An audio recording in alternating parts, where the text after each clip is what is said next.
All right. Well, Prime Minister Modi is currently in Japan holding a variety of conversations with the top leaders of the country. Ahead of his visit to Tianjin for the SCO Leaders Summit, Prime Minister Modi has met with a host of dignitaries, including former Prime Ministers Fumio Kishida and Yoshihide Suga, and also addressed a meeting of the India-Japan Business Council. In this address, most notably, Prime Minister has urged Japan's business community to make in India for the world, and has also stated India's robustly growing economy, where he said investment doesn't just grow, it multiplies. Let's listen into some excerpts of the address. आज भारत में political stability है, economic stability है, policy में पारदर्शिता है, predictability है। आज भारत विश्व की सबसे तेज ग्रो करने वाली मेजर इकोनॉमी है और बहुत जल्द विश्व की तीसरी सबसे बड़ी इकोनॉमी बनने जा रहा है। वैश्विक ग्रोथ में भारत 18% योगदान दे रहा है। साथ मिलकर वही magic batteries, robotics, semiconductor, ship building और न्यूक्लियर एनर्जी में भी दोहरा सकते हैं। साथ मिलकर हम ग्लोबल साउथ, विशेषकर अफ्रीका के विकास में अहम योगदान दे सकते हैं। मैं आप सबसे आग्रह करता हूं, कम make in India, make for the world. All right, let's talk about this with our guest, Mr. Satoru Nagao, fellow at the Hudson Institute, is with us on the show. Ambassador J.K. Tripathi, former Indian ambassador, is also joining us. Mr. Anil Raj, founder and CEO of Raj Group in Japan, is also with us. And Dr. Asta Chadda, associate professor at the College of International Relations in Ritsumeikan University, Japan, is also with us on the program. Mr. Nagao, let me begin with you. What do you think is the essence of, rekindling this bilateral with Japan? You already are aware of the background that India has walked in with when it comes to this visit by Prime Minister Modi. And I'm, of course, referring to the elephant in the room, and those are the tariffs. And India, and perhaps even Japan, looking for greener pastures to fulfill and satiate their trade and business needs. Yes, this visit is very important, but as a background reality, why this visit is important? Because India is rising. India is rising. Many surveys indicate that, many facts indicate that. For example, the economy is the world number 4 GDP now and rising to the number 3 GDP at the US and China. And it will be the number 1 in the future. Maybe in this case, we should understand now the near number 3.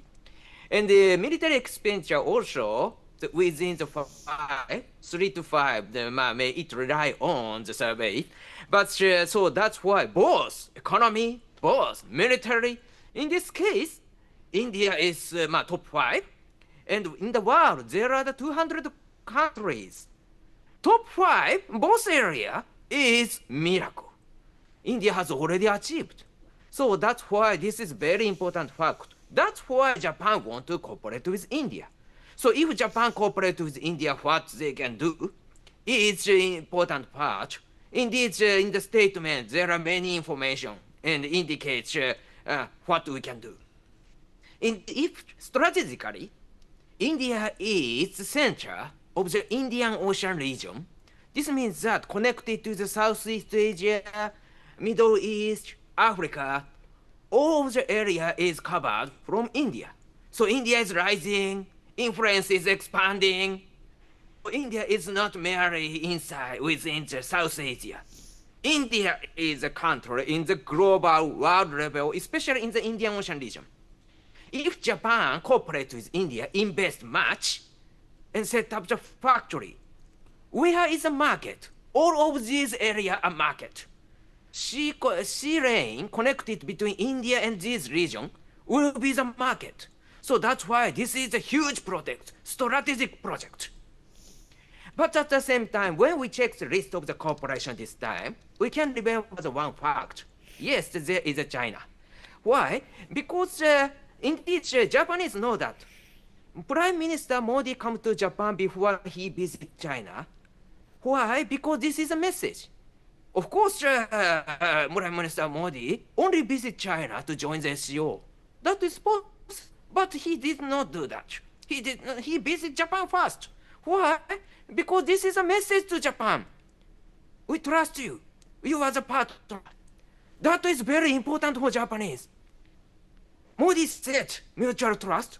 Yes, his act prove it. And in case of China, yes, they restrict rare earth to the other country. That's why supply of rare earth is matter. This is economic security issue. Two countries agreed. And the military cooperation, defense cooperation is also resting up. China built 148 ships last decade. So in this case, this is the same number of the total number of the Indian naval forces and total number of Japanese maritime self-defense forces. So that's why two countries should cooperate in the shipbuilding area. So this list up. Indeed, China creates idea, and we try to do that. And so now, new technology is important. Technology, yes, Japan invests much. That's why AI, semiconductor, these are the area is listing up the cooperation. Japan is not, now India is bigger than Japan in the GDP or the military expenditure. That's true. But at the same time, still technology in this area, Japan is leading country in the world. If Japan cooperate with India, of course, the two countries, both of two countries get the benefit. This is a mutual cooperation. And how to manage in this region, the three great powers, India, Japan, and China, how to manage this situation, the order in the Indo-Pacific and maintaining peace, rely on the cooperation between India and Japan, rising India and Japan. So that's why this is the cooperation, this is a list of the cooperation this time. Well, that is my first impression of and first analysis of this agreement. Indeed, great achievement, I think. All right. Let me also rope in Ambassador Tripathi into this conversation. Ambassador Tripathi, of course, both countries, looking at